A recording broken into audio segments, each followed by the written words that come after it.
Well, it's Tuesday wrestling, and we all know what that means. That means once again we get to review NWA Powerrr, AEW Dark, but of course we cannot forget NXT 2.0 with NXT Heatwave, where we'll see if we will be crowning new champions. We got the NXT Women's Championship and the NXT Championship on the line. But also, first things first, we're going to review the much recent event by Stardom, Day 6 of the 5-star Grand Prix. I'm really excited because this one is in Shimane, in the hometown of Saki Kashima. So we'll see how she'll do. Not to mention she faces against DDM's Micah. And of course, we cannot forget we got more on the G1 Climax by New Japan Pro Wrestling. As you know, we're finding out who will be the leaders to win the respective blocks.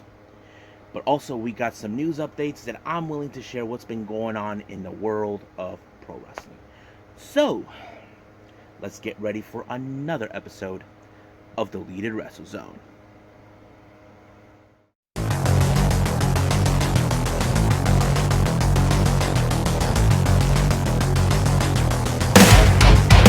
Are you ready? Get up, get up! Get up, get up! Get up, get up! Get up, get up! Get up, get up! Get up, get up!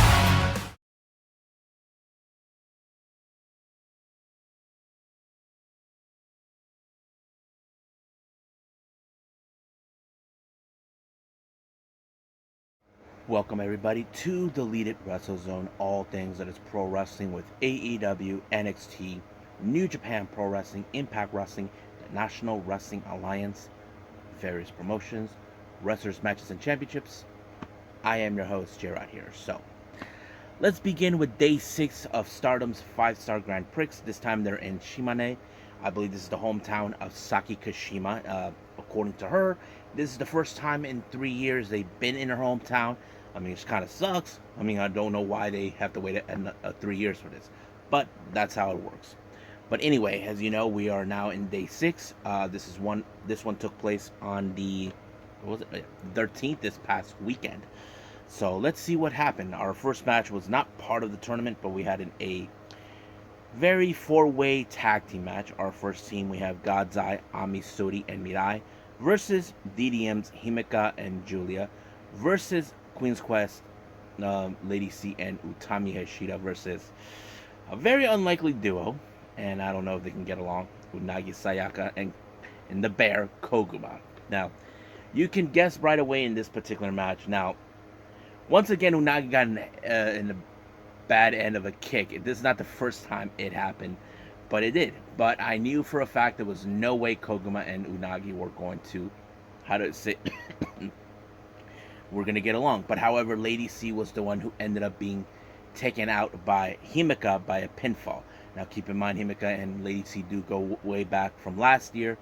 So basically, she still has her issues with DDM in the past. So basically, DDM, Himeka and Julia won their match. Now, let's begin with the Red Star block. We have Momo Kogo and Azumi. Now keep in mind, these two ladies are very familiarized with each other. As you remember, Momo Kogo challenged Azumi for the high-speed title, where she came up short. However, I think the real question that Azumi is asking herself, how much has Momo Kogo has grown the last time they saw, or how much has she improved? She seemed to prove alright, but apparently not enough. So she ended up on the wrong side of a German suplex, giving Azumi the win. So I believe Azumi currently has, of course, 6 points with 3 wins and 1 loss, and Momo Kogo, well, sadly, she only has 4 losses, no wins in this particular match. Our next match we have is the Blue Star. We have Momo Watanabe versus Hana. Now, keep in mind, Momo has a much better experience than Hana. Hana is still the youngest in the bunch. But you can guess in this particular match that this is going to end with Momo Watanabe winning. Keep in mind, last year she was the runner-up. Don't be surprised if she decides to do it again to get to the top in order to get another opportunity of the red belt. But Momo put up her aggressiveness in order to win the match to defeat Hana. She gets 2 points. So Momo right now has about, let's see, 2 wins and 2 losses with 4 points. As for Hana, she's still winless. She only has 3 losses so far. Now back to the Red Star, the block. We have Mai Sakurai versus Sudi. Now keep in mind, Mai Sakurai has tried to prove that she has grown so much that she has gone stronger. But however, she acted on an act of desperation in order to beat Sudi. Keep in mind, Sudi's a hell of a fighter. She's a striker, but there was no way she could have defeated her with that attitude. But she ended up on the wrong side of a whiplash kick and boom, knocked her out. 1, 2, 3. And I think Sudi is right now she has 3 wins and 2 losses with total points of 6. Mai Sakurai only has 2 wins and 2 losses with 4 points. So basically, she's doing okay for now. So we'll see how far we go. Now back to the Blue Star block. So we have 2 matches coming from that. First one, we have Mina Shirakawa versus Azuki. Now keep in mind, Azuki has been on a roll recently. I have to say this match really improved a little bit of Mina. As you know, she has proved a lot over the last year or so, and she has using the strikes, but however, she ended up on the wrong side of a brainbuster by Azuki, giving her the win. So basically, she gets 2 points at more. So right now, I believe she is currently undefeated, and she is currently in the lead in the Blue Star block with 8 points. So she hasn't lost a singles match. As for Mina, she only has 2 wins and 1 loss with 4 points. So she's good for now. But as I say before, in these type of tournaments, anything could change.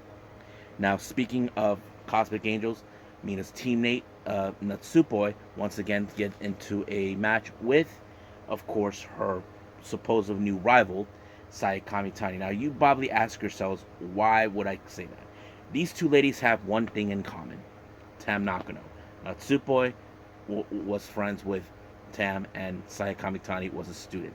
So I think this is one of those showdowns. But Saya Kamitani is very happy to bump into Natsupoi now that she is no longer with DDM. She even mentioned that on Twitter, that she's happy that she's no longer with them anymore. But now that she's awakened, and I think this is where Natsupoi put her very best against her, but unfortunately it did not go so well for Natsupoi. She ended up on the wrong side of the Phoenix Splash, losing to her once again. So this is the second consecutive loss so far in a tournament for her. So I believe Natsupoi only has 2 wins and 2 losses. As for Kamitani, she has the same thing: 2 wins and 2 losses. Now our main event is, of course, the match we've been expecting: Maika of DDM versus Saki Kashima. Now this is like I said, this particular event is the hometown of Kashima, and she really got her ass beat by Maika. Keep in mind, Maika's a powerhouse, trained by Taka Michinoku. That's what makes her dangerous. But however, expect the unexpected with Kashima. We've seen her time and time again when she pulls off that interesting pinfall move that she normally do.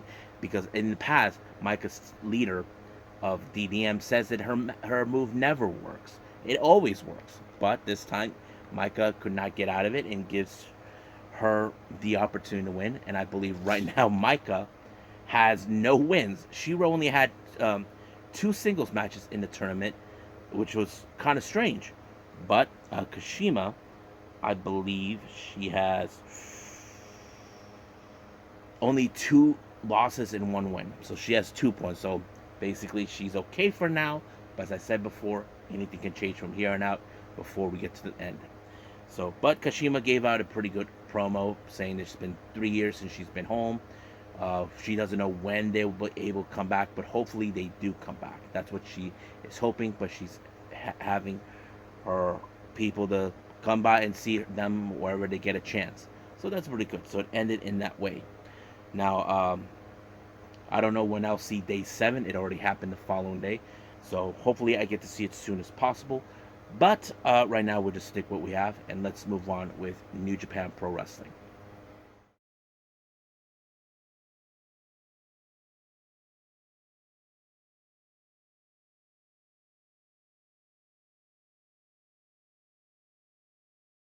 Okay, now New Japan Pro Wrestling, the G1 Climax. This is where we will determine who has won the respective blocks. Now, keep in mind, I will not do the point system as much, but I can tell you how it goes out. So let's start. As you know, well, this event laid out with different ways. Each block will have 2 matches to determine the respective blocks. So it's like 2 matches from D block, 2 matches C. You know what I mean. But that's how it goes. Now, our first match is coming from the D block.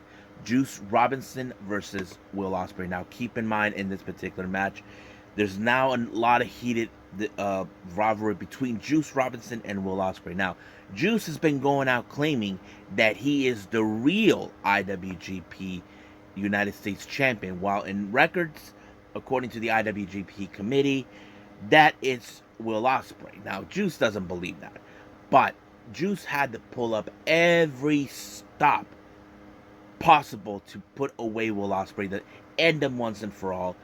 But Will Ospreay refuses to stay down, no matter what he does.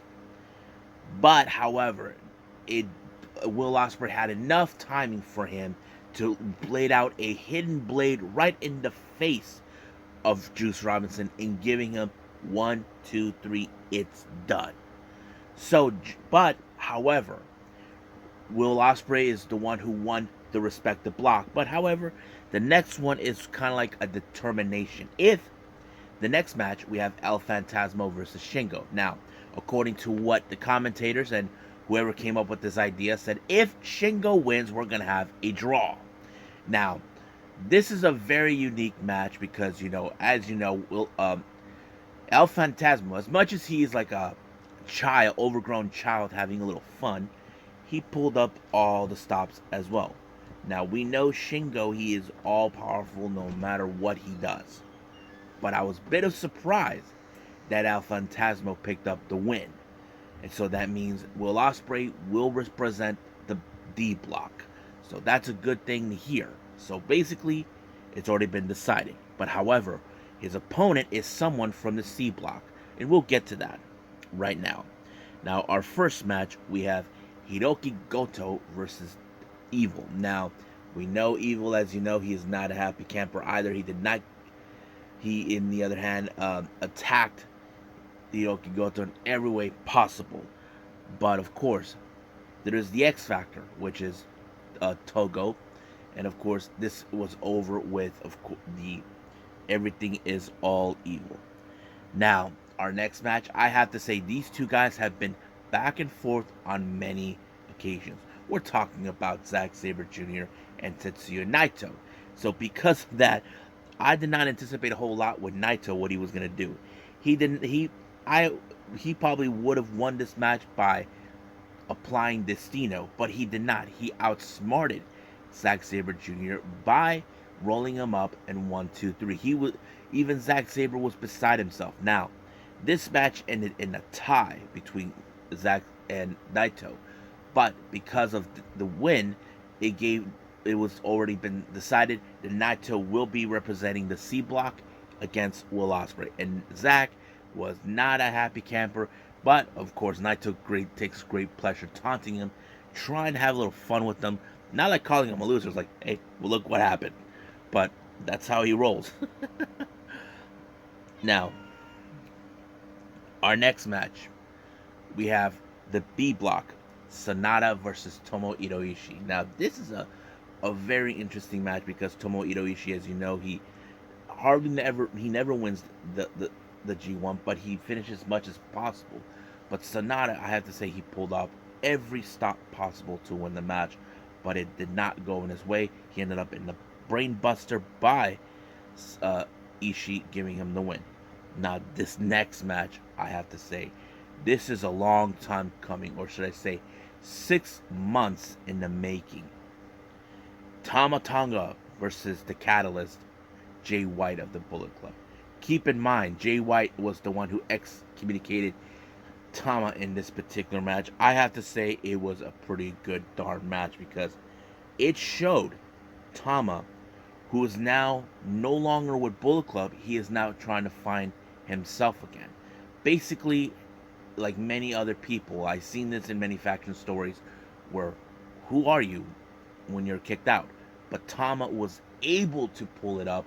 He pulled a gun stun on Jay White. 1, 2, 3. It's over. I'm like, holy shit. I can't believe it. And because of this, Tama wins the block. But Jay was not a happy camper with this match. He was not upset. He wanted to go to Wrestle Kingdom to pick his opponent, win the entire G1 in order for him to pick his opponent. But now he's not a happy camper. Now our next match, oh my god, it's the A block, or should we call it the Monster Block. We have Jonah versus Bad Luck Fale.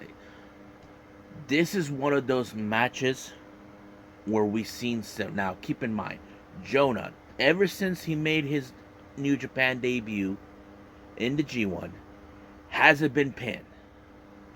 He won by countout. So no one has ever pinned him, or he pinned anybody. So this is a very unique match, but it was Jonah with the torpedo that allowed him to pin Bad Luck Fale. And I'm like, wow, that's pretty amazing.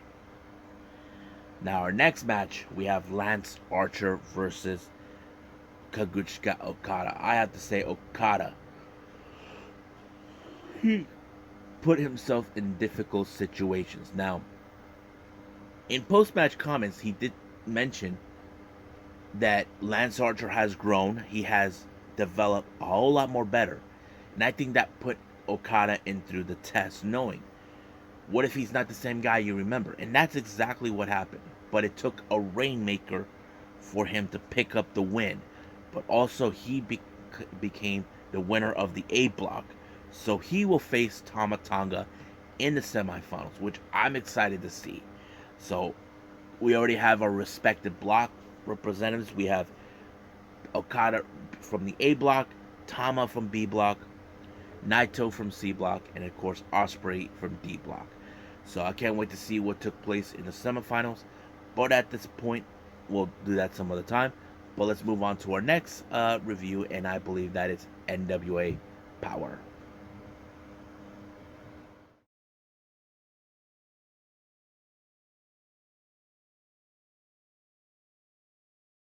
Okay, NWA Powerrr. Now, this is a very interesting development. As you know, we're getting closer and closer to NWA 74, which I'm excited. I'm sure everybody's excited because we're going to have a 2-night event in this one.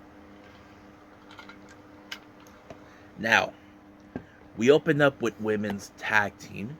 We have Paola Blaze and Riley taking on a very unusual duo, and I know Velvet Sky's not sure what to make of it, but it's her best friend, Angelina Love, teaming up with the one person she hates, well, one of the few people she hates, Chelsea Green of the Cardona family. Now, this particular match, there was no storyline, but however, Paola Blaze was not acting as a team player. She was the entire time on her phone taking selfies. I'm like, what the hell? Even the commentators can't believe that as well, but it's so unprofessional for her, but it did allow for Green and Angelina to pick up the win. Now, our next interview we have is from Kyle Davis with Jeremiah Pluckett of the Ill Begotten. However, he calls out his teammate Rush Freeman. Looks like Plunkett felt that Freeman was dead weight, so he kicked him out. Freeman was not happy with it, so Pluckett called out his replacement, Brady Pierce, but Pierce was a little confused about what's going on and this and that. So he had to hear that. He's like, Pluckett had to say something that was not 100% true yet, like saying that we already kicked out. So he felt like he was being lied to, but he's in full support of Freeman. That's a slap on the face for Plunkett. I'm like, wow, he must be a darn idiot. No wonder that happened. But I thought it was so funny. Now, our next interview we have is with May Valentine with Jack Dane's attorney, Chris Silvio, telling them that the good news is Jack Dane will making appearances, but he will not be defending the national title until NWA 74. So basically, he saved his own ass just to ensure that stays in that way. So that kind of goes in a long way. Now, our next match, we have Tim Storm facing off Larry D, who is making his NWA debut, I believe. I have to say, what a match. A lot of power in this one. But it was Tim Storm that walked out as the victor. I did not anticipate that. I would have assumed Larry D was going to walk out, but no. But in post-match, something amazing just happened. Tim Storm was called down by Velvet Sky, and she wanted to tell him how much she appreciated him, how much she learned from him. But I did not anticipate this. I don't think anybody did.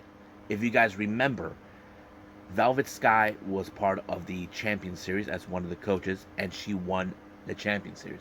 So she's giving her title opportunity to Tim Storm. And Tim was very touched by her that she did this. So she's basically giving him another opportunity to become the NWA World Heavyweight Champion one last time. Now, our next match, we have the Brickhouse versus the Barbie Killer, Haley Shadows. Now, I have to say, Joe Galli was right. Camilla's no Barbie. Barbie doesn't have any muscles, and I like him. Yep, that is true. She's not. She's there to kick ass. But unfortunately, Haley Shadows ended up on the wrong side of the spear. 1, 2, 3, it's done. But, however, she will be having her hands full on night 1 in 74 against Taya Valkyrie. So, pay attention to that. Now, our next match, we have Rodney Mack versus Black G's. Now, Black G's, he's a cocky SOB. He says things that, kind of falls into place. But, however, Rodney Mack put him in his place. However, one thing that is messed up is Tyrus. Now, there's this rule in NWA, if you guys know this. You have to have a manager's license in order to be in ringside. Aaron Stevens has that. Tyrus didn't, but I think the obvious question, who's going to tell that to Tyrus? Because everybody's afraid of him. But unfortunately, it was the Rodney Mack's euthanizer that sealed the deal. But of course, Black G's cheap-shotted Rodney, and then of course Aaron Stevens came out to help. But of course, Tyrus shows up. So we could see a bit of a feud right here between Rodney Mack, Stevens, along with members of the Idolmania Sports Management. So we'll see about that in the future. So I think that's pretty much it. So I hope everybody get ready for NWA 74 soon. But let's move on with AEW Dark.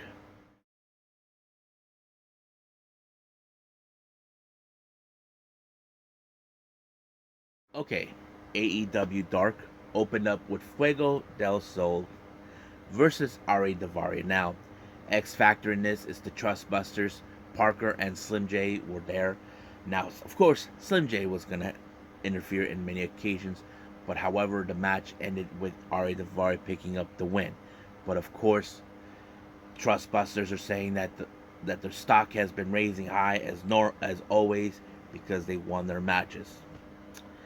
Next up, we got Robin Renegade along with Charlotte taking on Willow Nightingale. Now, it's no secret that the Renegade twins were going to pull the old switcheroo. I mean, look, I have to say the one people who knows how to do the switcheroo better is the Bella twins.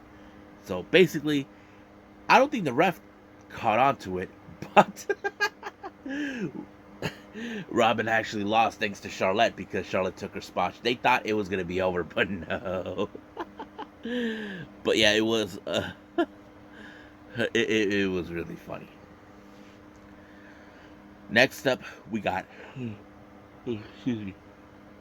Serpentico versus Brock Anderson. Now, I have to say, I don't know if Serpentico was dumb or brave. He decided to get in the face of Arn Anderson. That is foolish of him to do that. But he ended up on the wrong side of the AA spine buster by Brock in order to win the match. I don't know what is Serpentico's trying to do. Try to annoy Arn Anderson or yeah, Death Wish, but luckily Brock took care of him. Next up, we got Abaddon versus Mafiosa. You can actually guess this one ended with Abaddon winning because we know Abaddon, she is an unorthodox wrestler who does things beyond differently what we've seen with other talent in the past. Now, next up, we have, of course, Angelico versus Balinaki. I have to say, this Balinaki's AEW Dark debut, it was very interesting. Balinaki did everything in his power to do what he can, but however, Angelico pulled off another submission move, but not the Navarro lock that he normally would. It was almost similar to the octopus move, but I don't know if that's what it is that allowed him to win. Next up, we got Emi Sakura versus Renee Michelle. This one, as you know, your Royal Highness ended up by putting the Queen's Gambit. It was over right from there. Next up, Josh Woods versus Cobra. I thought this match would also fall in the favor of Josh Woods because, you know, he is a pure wrestling wrestler. That's how it rolls with him. Next up, we got Rohit Raju versus Invictus Catch. I thought this match was also good. But as you know, Rohit Raju has been on a roll recently in the past with AEW Dark. But now he looks more like he could be, since he picked up a nice win against Invictus. So it looks more like maybe Tony Khan and whoever's behind the scenes are maybe interested in Rohit Raju. But we'll see what happens then. Next up, we got Charlotte Renegade versus Sky Blue. Now, we don't know if Charlotte is really 100% after she got powerbombed by Willow Nightingale, but it did not work either way. They did not pull the old switcheroo. It did not help at all. But Sky Blue did pick up the win by pinfall. So, yeah. Next up, we got Bear Country versus Victor Inicias and Axel Rico. I have to say, Bear Country, hungrier than ever. They picked up a nice win against them. Next up, we got Caesar Bononi versus Marcus Cross. This match, as you know, ended up in Bononi's favor since he's a giant. Now our main event is Blake Christian versus Powerhouse Hobbs. Now Hobbs, as you know, we don't know much what was the reason why of his decision to turn against Ricky Starks, but he did put him down in a spine buster, and boom, it was all from there. So we don't know what Hobbs' deal, but hopefully we'll find some answers soon. But for now, we'll just stick with it. So I think that's pretty much it with AEW Dark. Let's move on to our final review, NXT Heatwave.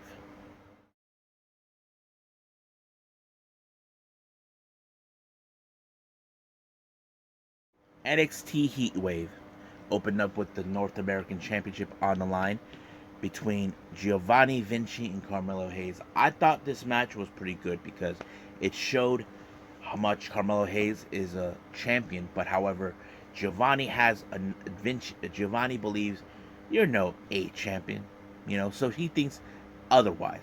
But of course, the X factor is Trick Williams, who would do whatever it takes to ensure that title stays in Melo's waist. But of course, like any other, he got caught with his hand in a cookie jar, and he was in fact thrown out. But however, the A-Champ was able to overcome it and defeat Giovanni Vinci to retain the title. So it's pretty good. Now we see a little segment in the back, of course, with Toxic Attraction arriving. However, they bump into Braun Breaker. They sort of like hope that they will retain their titles. That's what they're hoping for. Now, Mr. Stone, as you know, Solo Sikoa won the match, but however, they're saying, what the hell are you talking about? You won the match? You're injured. You didn't win anything. But right now, because Solo Sikoa's out, this looks like a perfect opportunity for Von Wagner to make a much bigger bang. So it looks more like that's what he's planning on too.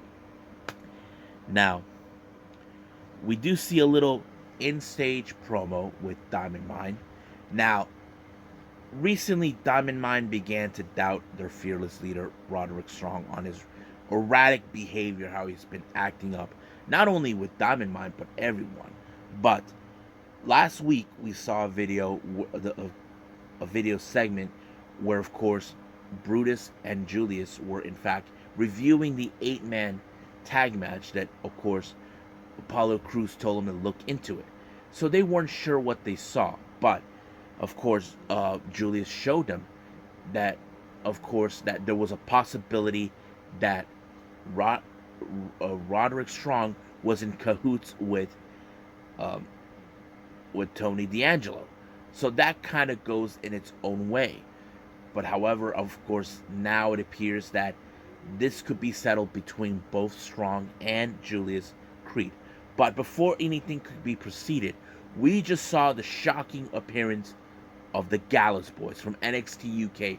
We don't know what's been going on. They clearly decimated Diamond Mine. Keep in mind, Gallus was one of the most top factions in NXT UK. But what does this mean? Are they now invading NXT, or we're building up to the next Worlds Collide? We haven't had this in almost a couple of years before the pandemic. But we'll see what happens then. Now, we get into our next match, Cora Jade versus Roxanne Perez. This is a feud between these two. Cora Jade goes out saying that Roxanne Perez was the one stealing the spotlight, all this and that. But Roxanne wanted a little payback, but she could not pull up the Killer Instinct in order to finish off. But it did finish off for Cora Jade to win the match. But now she says this is now the generation of Jade. Now, we do see Briggs, Jensen, and Fallon Henley in the back, as you know. But, however, they were interrupted by Gallus, and Gallus makes them sick to see that 2 Americans carry 2 tag titles that officially belongs to the UK brand. So they're determined to win those titles back. So we'll see when that happens, and I believe that's going to happen next week. Next up, we got our infamous street fight with a very interesting stipulation between Santos Escobar and Tony D'Angelo. Now, the stipulation is if Santos Escobar wins, Legado del Fantasma will no longer be part of the D'Angelo family. But if Tony D wins, Santos Escobar is out.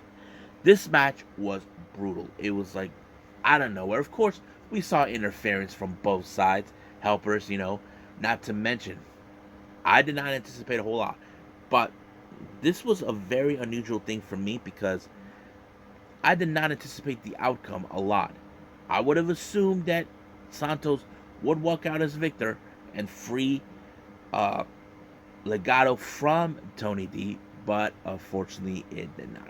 So Tony D won this match, but it also means adios Santos Escobar. So that is kind of like, oh my god, yeah.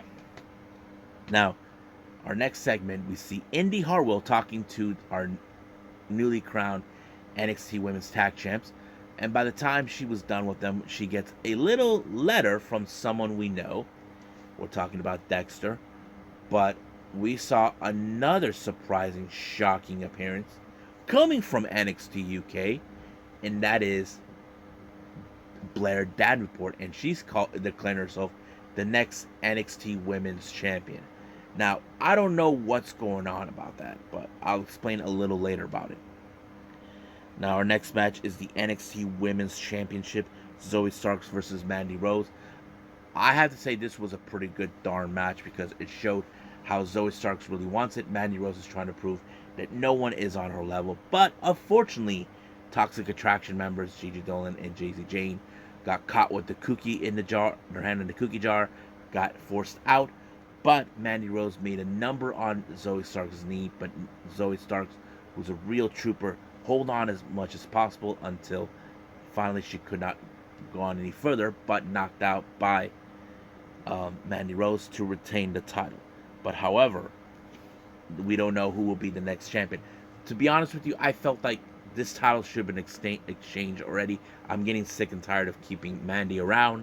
They should have put someone else. So hopefully that's how it is. Now, we do get a little video package from Quincy Elliott.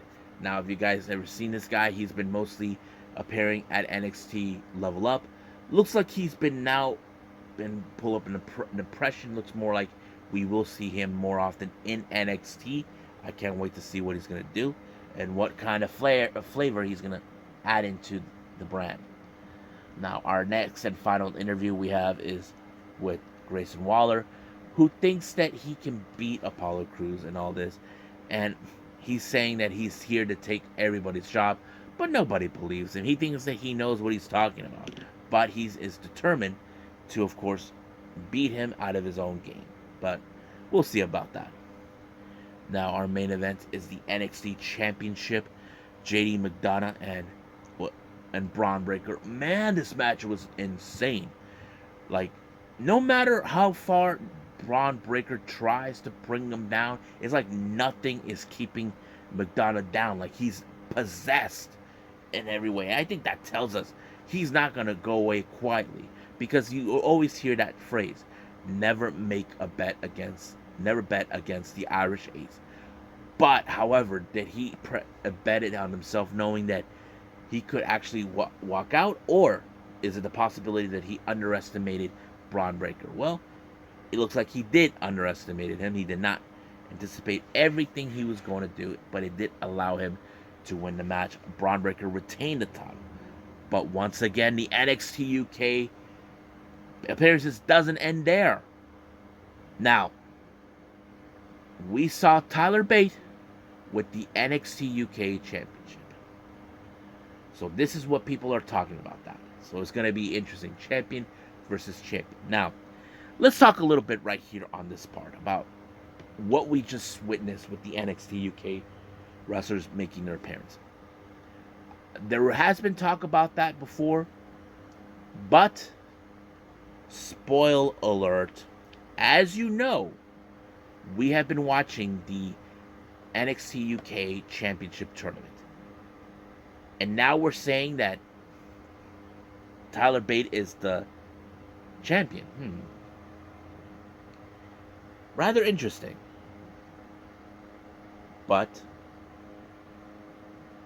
it would make sense because he is the first inaugural champion.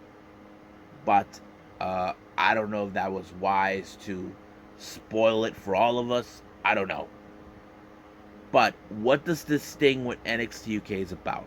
Is this about like what we had with Worlds Collide? Remember, we had Imperium take on what's their name? Undisputed Era. We did have Mustache Mountain take on DYI and all that stuff. We could see something like that, but the obvious question: when will that happen? I don't know. Hopefully soon, but we will stay on top of this. So I think that's pretty much it with NXT. We move on with our last thing, news updates.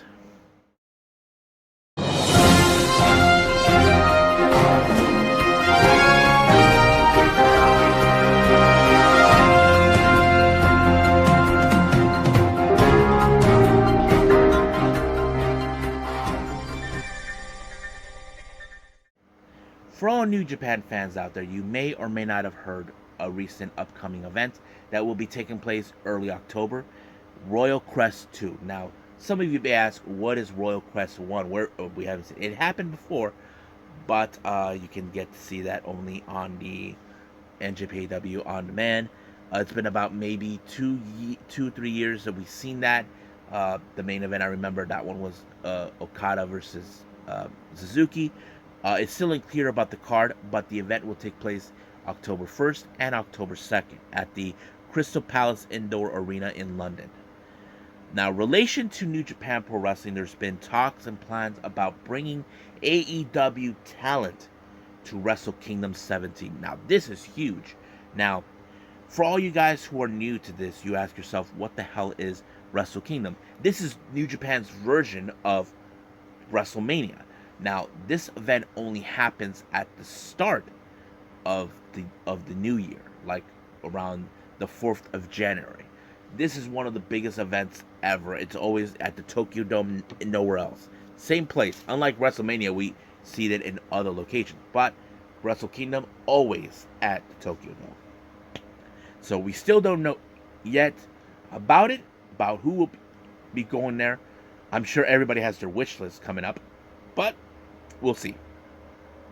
Now, I mentioned this before. Garden State Pro Wrestling has announced that Jungle Kyona will be making her appearance, but however, she made a request that she wants a fighter into this match. And the fighter that apparently will be facing her is none other than the Kick Demon, Janai Kai. This is going to be a very interesting match. I can guarantee you that. But this match will take place on Dynasty Clash on the 16th of September. So if you guys have Fight TV, then you guys can purchase there, or just wait a little while until watchprowrestling.org. So however you want to do it. Now, I did mention this before about ICW No Holds Bars for their upcoming LA event that will be taking place on the 9th of October. They have announced that their venue will be in the same venue that Circle 6 did on the start of their journey at the 1720 Warehouse. So if you guys are in the LA area, if you guys are big fans of IWC, then you would know they will be at the 1720 Warehouse. You can purchase your tickets as soon as possible. A lot of the information is on their Twitter page if you guys are interested. Now, our final review is, of course, update. We do have very interesting developments with the talent from Dragon Gate. It's been announced that they will be making appearances in other locations. Now, Shun Skywalker, it's announced that on the 18th of September, he will be making his debut at MLW Super Series, which I'm excited to see. Yamato will be part of the AEW Jin Linden tournament that will be taking place on the 14th and the 15th. And Lai Estrella will be at the 5 Wrestling for Doomsayers on the 20th of this month to take on Titus Alexander. So basically, we're seeing now Dragon Gate wrestlers making their way in. Now, if you guys don't know this, Ho Ho Loon, who is a member of the Dragon Gate roster, was here 2 years ago, and he was with MLW. Now, he also made an appearance in GCW too. So I'm not sure if he's like a guy who was helping them to come to the States. So that kind of plays out in a good way for Dragon Gate talent to come and make their way to the U.S. So that is something I'm going to be looking into as soon as possible. But at the moment, we'll just stick to what we got at this point. So let's just call it a day. Well, I hope everybody enjoys this episode. Coming up, we have, of course, AEW Dynamite House of Dragons, which is going to be an interesting development. And we cannot forget New Japan Pro Wrestling with the G1 Climax with the semifinals. Who will walk out as the victors? Will it be Tama Tonga versus Kazuchika Okada, or will it be Naito or Will Ospreay? So we got a lot of things. Who will win those 2 semifinals? We'll find out. But if there's any other reviews I'm planning to do, I'll let you guys know, and hopefully we'll make things a lot more funner down then. So stay tuned for more of that. But as for now, I'll see you guys in the next DWZ time. Same DWZ channel. I must bid all of you adieu. So, goodbye. Mwah. And have a nice day. Bang.